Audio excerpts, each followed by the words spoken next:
This is the Real News Network, and I'm Jessel Noor in Baltimore. Welcome to this latest edition of the Panitch Report. We're now joined by Leo Panitch. He's a professor at York University in Toronto, author of The Making of Global Capitalism. His recent article in The Guardian is titled, Europe's Left Has Seen How Capitalism Can Bite Back. Thank you so much for joining us again, Leo. Glad to be here. So in your article, you talk about how perhaps the greatest illusion of the 20th century social democrats was their belief that once reforms were won, they'd be won for good. You talk about how the whole idea of reform has been turned on its head. And you also cite the New York Times, which argues that these neoliberal reforms, these attacks against organized labor, really started with the Social Democrats. And they note one instance which happened in Germany. Well, I wouldn't put all of the blame on the Social Democrats. They didn't always initiate it. They assumed that the reforms could be compatible with and even contribute to the competitive dynamism of capitalism. You could, in that sense, ride the tiger. And what happened was that those reforms over time increasingly had to cope with an ever more expanding, dynamic, competitive global capitalism.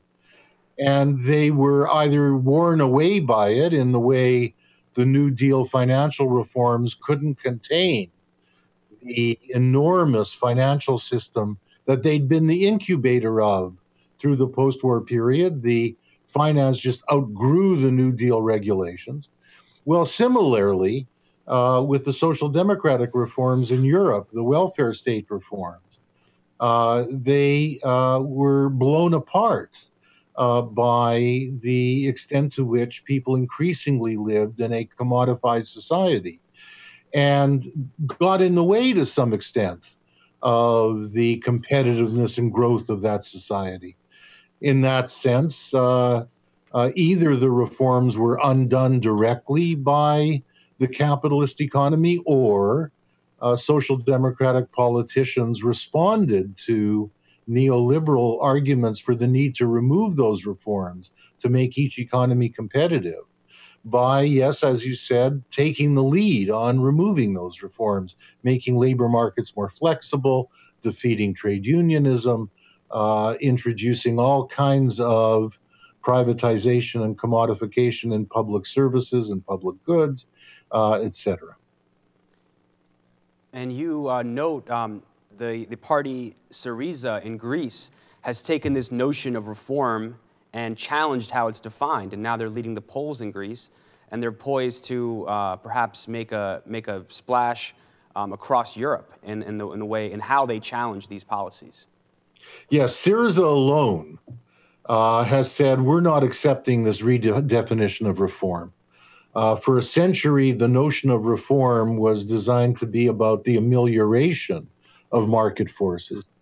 And now social democratic politicians, even the former leader, the current leader of the former Communist Party in Italy, the Democratic Party, which is now actually to the right of the American Democratic Party, says he wants the government to be much more committed to introducing neoliberal reforms. So Syriza has rejected with that, and they've had enormous electoral success in doing so, not surprisingly, given what Greece has gone through in this crisis, the worst of all in Europe in terms of levels of unemployment, the growth in inequality, the cutbacks in public services, and so on. And they've got upwards of 40% of the vote in opinion polls. And there may be an election this year. Now, what Syriza recognizes, and I think what people need to take on board, is that you can't even get back to the old type of reforms now, given how powerful business is, and given how powerful the ideology of the need to remove those reforms in order to be competitive is. Syriza's recognized that you need to do some more things to get even those reforms on the agenda, and that those reforms will be called revolutionary, not only by business, not only by the right, but they'll even be called revolutionary by social democratic politicians. And that involves, above all, in order not to have a capital strike when you introduce protections for people, when you bring back public services, in order for the capital not to flee, you need to introduce capital controls again. And the United States, above all, is worried that this crisis will lead to one country after another doing that. Secondly, in order to make that effective and in order to be able to make decisions about what's to be invested in where, to direct investment towards public infrastructure, which all Keynesian and even a good many former monetarist economists are calling for now. In order to do that, you probably need to take the banking system and turn it into a public utility, make it part of a democratic planning system. And Syriza has called for that as well, changing the function of the banks and socializing them. And it's got enormous support in doing so. And the change that they could achieve is limited depending on how many other countries, how many other forces across Europe and really across the world also adopt those same policies. Well, this then is the kicker, isn't it? The danger is that any attempt to do this would lead to Syriza being kicked out of the euro bloc, having to go back to the drachma, its old currency. And in the context of a refusal on the part of other states to give them breathing room to make that viable, were they to be isolated and penalized for doing that, of course, they would be facing great difficulties. In that sense, we kind of are back to 1917, without in any sense wanting to minimize the way in which the Bolsheviks laid the basis for what eventually became the authoritarian communism of Stalin.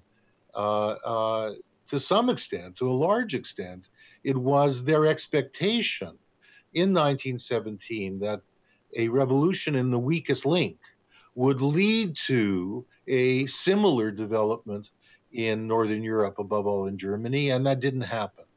And what I'm saying now, without being nearly as dramatic as talking about uh, uh, a revolution of that scale taking place again, the forces aren't there for it. But certainly there would need to be a shift in the balance of political forces in Northern Europe, above all, but not only Germany, even Scandinavia, who were some of those who put the tightest screws on Greece and Portugal and Spain in this crisis, where they're supposed to be, the most social democratic countries. You would need a balance in the shift, in a shift in the balance of forces in those countries to give Greece the breathing room to be able to see through this new reform moment, which they could get political support for in their own country. And in that sense, what's going on in Greece is really the responsibility of all of us. Certainly the responsibility of progressive forces in Northern Europe.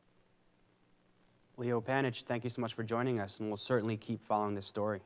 Good to be with you again. You can follow us at The Real News on Twitter. Tweet me questions and comments at Jessel Noor. Thank you so much for joining us.